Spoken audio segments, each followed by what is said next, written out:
This is a brand new raised garden bed from Vevor. I just installed it and I opted to go with a prefab version instead of wood this time around. So let's talk about it.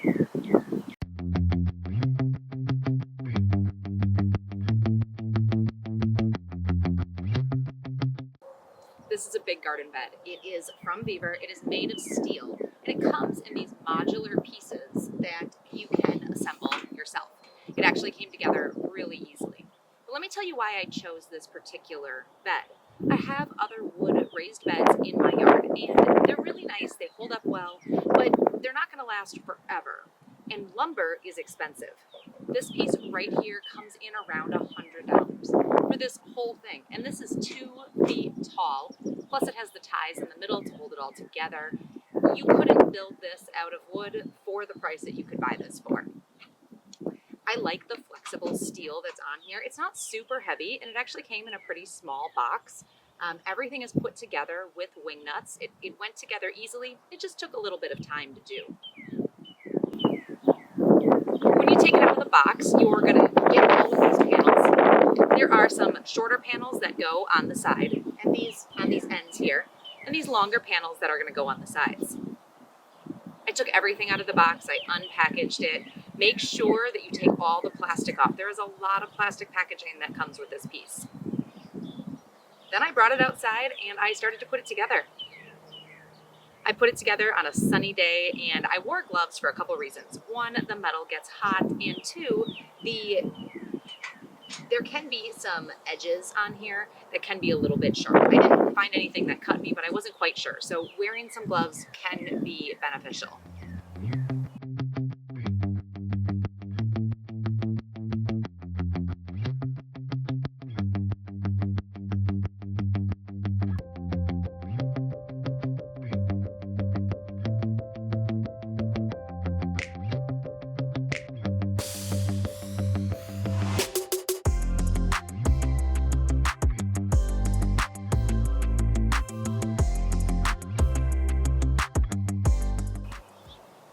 These ties in the middle are actually pretty loose. What they are there for is when I fill this with soil, these ends are going to start to bow out and those ties are going to hold everything together. This is going to be used as a vegetable bed, and I wanted something that's up a little bit taller, so it's going to be really easy to get to when I need to weed, maintain, and harvest my vegetables. There's a couple reasons I opted for a raised bed in general. I don't have great soil here for growing vegetables. And so by opting for a raised bed, I can add really good soil to this and I can grow whatever I want. Now, this being 2 feet tall, filling this with soil would be, 1, incredibly heavy and kind of expensive.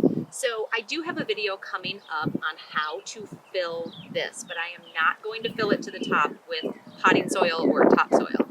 There's a method we're going to use that is going to be really good for our plants, but it's also not just going to be dense soil. So as soon as that video posts, it'll be linked here for you to take a look at. If you're looking to add a raised bed to your yard for gardening vegetables or flowers or whatever, I highly recommend one of these, and here's why. We talked a little bit about the price, and I think that was the number one for me. I cannot build this out of lumber for the same price that I was able to buy this for. I like that it's modular. I could actually take some of these panels out if I wanted to make this smaller. It sits nice and tall, so that's going to help with critters, and it's also going to help my back when I'm harvesting and weeding. The steel is going to hold up really well. It's going to hold up better than wood. I don't have to maintain it every year. It's just going to be here and it's just going to work. So I can focus on my actual garden and not maintaining the outside of it. Overall, this was incredibly easy to put together. I probably should have done it in the shade. It was really hot touching the metal, but other than that, this was really easy to put together. So if you're looking for a raised garden bed, highly recommend this one. Vevor does have a couple other versions, so you can find a link to this one down in the description, and then take a look at their other versions. There are a little bit shorter ones if you want it to go shorter, and there's some different size ranges as well. Be sure to take a look at my garden playlist where I have lots of other beginner gardening videos, and I will be sure to add that soil video as soon